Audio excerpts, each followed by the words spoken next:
Assalamualaikum warahmatullahi wabarakatuh. Selamat sore Bapak Ibu semua, rekan-rekan semua. Alhamdulillah kita kembali dapat berkomunikasi untuk melanjutkan perkuliahan yang keempat pertemuan yang keempat ya Bapak Ibu ya, kalau saya tidak salah. Sebelumnya apa kabar nih Bapak Ibu semua, rekan-rekan semua, saya habis lebaran. Tentu sudah banyak deadline ya yang harus segera diselesaikan. Mungkin ada rencana-rencana yang tertunda sewaktu bulan Ramadan. Setelah Ramadan, mungkin setelah Lebaran ini mungkin sudah banyak yang akan dieksekusi atau yang direalisasikan. Semoga saya doakan Bapak Ibu semua, rekan-rekan semua tetap sehat walafiat, tetap semangat, apalagi double sekarang ya, pekerjaannya banyak, kuliah kembali normal dengan tugas yang berbagai macam banyaknya. Semoga Bapak Ibu tetap semangat dan sehat selalu untuk menjalankan aktivitasnya ya. Baik Bapak Ibu, saya kembali flashback ini pertemuan yang terakhir mengenai saldo normal akun yang dijadikan patokan analisa debit dan kredit. Ini awal yang harus dipahami dulu ya Bapak Ibu sebelum kita masuk kepada neraca dan laba rugi perusahaan dagang. Kemarin saya sudah minta kepada Bapak Ibu dan rekan semua untuk mengirimkan bentuk-bentuk neraca dan laba rugi perusahaan dagang. Jadi ini rumusnya ya Bapak Ibu dan rekan semua. Kalau untuk ada harta, menambahnya di debit, kalau pengurangan harta di kredit. Kalau untuk utang bertambah di kredit dan pengurangan hutang di debit. Modal begitu juga, penambahan saldonya di kredit dan pengurangan saldonya di debit. Penjualan pendapatan, itu pada laba rugi ya Bapak Ibu semua. Apabila terdapat penjualan, pendapatan, PT masuk namanya Bapak Ibu semua yang mendatangkan keuntungan buat kita, itu posisinya di sebelah kredit di laba rugi. Dan apabila ada pengembalian dari uang masuk tadi, pendapatan tadi, atau pengurangannya, atau return misalnya pengembalian barang, itu mengurangi saldo pendapatan kita, posisinya di sebelah debit.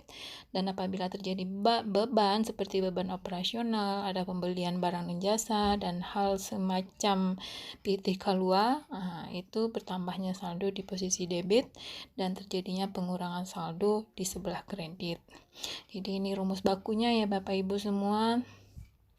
Harus paham dulu itu apa debit dan kredit untuk membuat suatu neraca dan laba rugi pada perusahaan dagang ya. Ini sebenarnya tidak hanya pada perusahaan dagang, perusahaan jasa juga, tapi karena kita pada akuntansi 2 kita fokus kepada perusahaan dagang. Baik Bapak Ibu semua, kita lanjut kepada neraca ya. Kalau kita sebagai pebisnis, Bapak Ibu, tentu kita harus tahu dulu bagaimana membangun suatu usaha, karena itu merupakan tanggung jawab kita ya.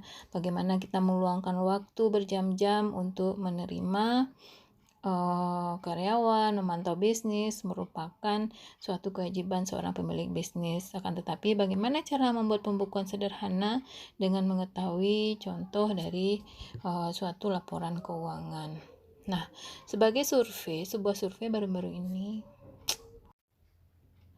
bahwasanya pemilik usaha lebih menghabiskan waktunya sekitar 80 jam per tahun untuk melakukan pencatatan pembukuan pada akuntansi, terutama bagaimana membuat suatu laporan keuangan.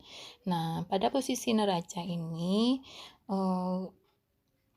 yang harus Bapak Ibu pahami adalah neraca pada perusahaan dagang terdiri dari 3 akun, yaitu aktiva, pasiva, dan total modal. Di mana aktiva itu sama dengan aset. Aset berarti harta kita ya Bapak Ibu semua. Harta kita itu dalam bentuk uang fisik kas, ada namanya inventaris, ada namanya tanah dan bangunan, pokoknya semua harta kita ya, aset kita. Nah, kedua ada namanya akun pasifa, sisi pasifa. Sisi pasifa ini berisi pos-pos seperti hutang-hutang dan kewajiban-kewajiban yang harus segera kita bayarkan. Nah, seperti adanya hutang lancar, hutang usaha, uang muka customer dan sebagainya. Berikut ada namanya posisi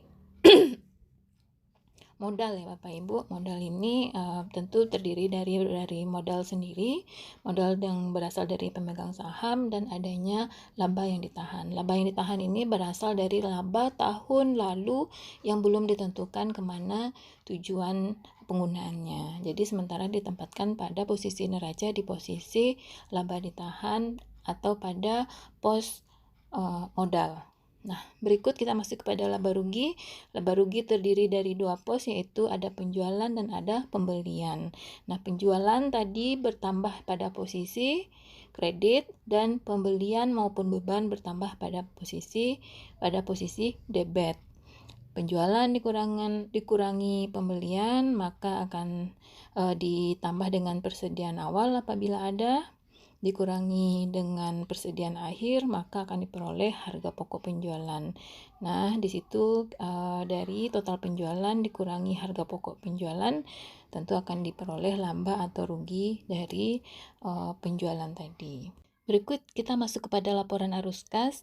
Jadi kalau untuk laporan arus kas ini lebih kepada penyajian ringkasan pendapatan dan pengeluaran dana pada perusahaan dalam suatu periode tertentu.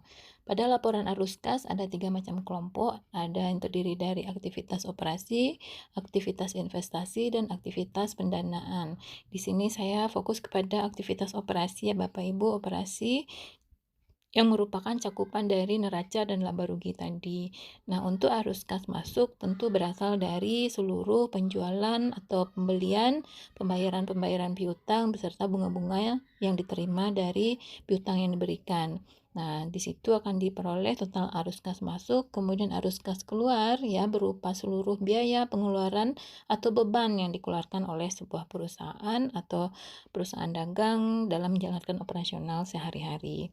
Nah, di situ akan diperoleh total arus kas keluar sehingga diperoleh arus kas aktivitas operasi berdasarkan total arus kas masuk dikurangi total arus kas keluar. Jadi untuk laporan arus kas ini bisa didapat pada laporan laba rugi, yaitu penjualan, harga pokok penjualan, serta beban operasional perusahaan. Untuk laporan arus kas ini terdiri dari dua, ada laporan arus kas metode langsung dan laporan arus kas metode tidak langsung. Jadi kalau untuk laporan arus kas metode langsung biasanya menghitung arus kas dari komponen aktivitas operasi sesuai dengan pencatatan pendapatan dan pengeluaran perusahaan ya, sehari-hari. Dan sementara untuk laporan arus kas tidak langsung lebih kepada penyesuaian atau adanya adjustment atau adanya amortisasi maupun penyusutan pada laporan keuangan. Nah, untuk membuat laporan arus kas metode langsung, biasanya data yang dipakai berdasarkan laporan neraca dan laporan laba rugi pada tahun berjalan. Nah, di sini dapat Bapak Ibu lihat semua contoh-contoh transaksi perusahaan dagang, bagaimana bentuk-bentuk jurnal.